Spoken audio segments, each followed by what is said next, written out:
রোদে দেওয়ার ঝামেলা ছাড়া 12 মাস কাঁচা আমের স্বাদ পেতে চাইলে আজকের এই আমের আচারের রেসিপিটি ট্রাই করতে পারেন। এটা ভর্তা, ভাত বা খিচুড়ির সঙ্গে খেতে অসম্ভব মজা হয়। প্রথমে 1 কেজি কাঁচা আমকে ভালোভাবে ধুয়ে পানি ঝরিয়ে নিয়েছি।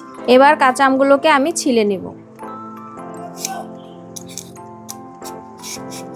কাঁচা আমগুলো ছিলা হয়ে গেছে, এখন একটি গ্রেটার দিয়ে কুচি করে নেব। কুচি করা আমে এখন লবণ দিয়ে ভালোভাবে মাখিয়ে নিচ্ছি। ভালোভাবে মাখিয়ে এখন 10 মিনিটের জন্য ঢাকনা দিয়ে ঢেকে রাখব। এখন আচারের জন্য মেন মশলা তৈরি করে নেব। আস্ত ধনিয়া, 5 ফোড়ন, শুকনো মরিচ। এবার ভালো করে মশলাগুলো ভেজে নেব।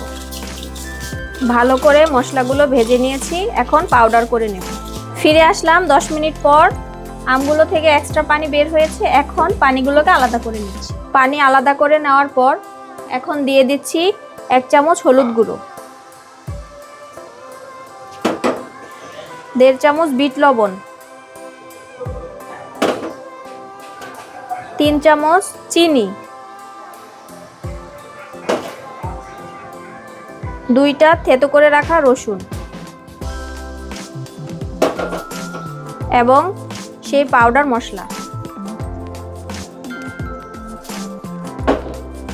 এবার ভালোভাবে এটাকে মিশিয়ে নিতে হবে। ভালোভাবে মিশিয়ে নেওয়ার পর এখন এতে একটি কাচের জার নিয়ে নেব।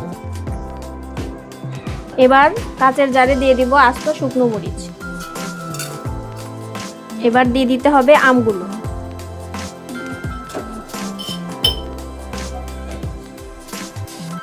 এরপর আমের মধ্যে ফুটন্ত সরিষার তেল দিয়ে দিব।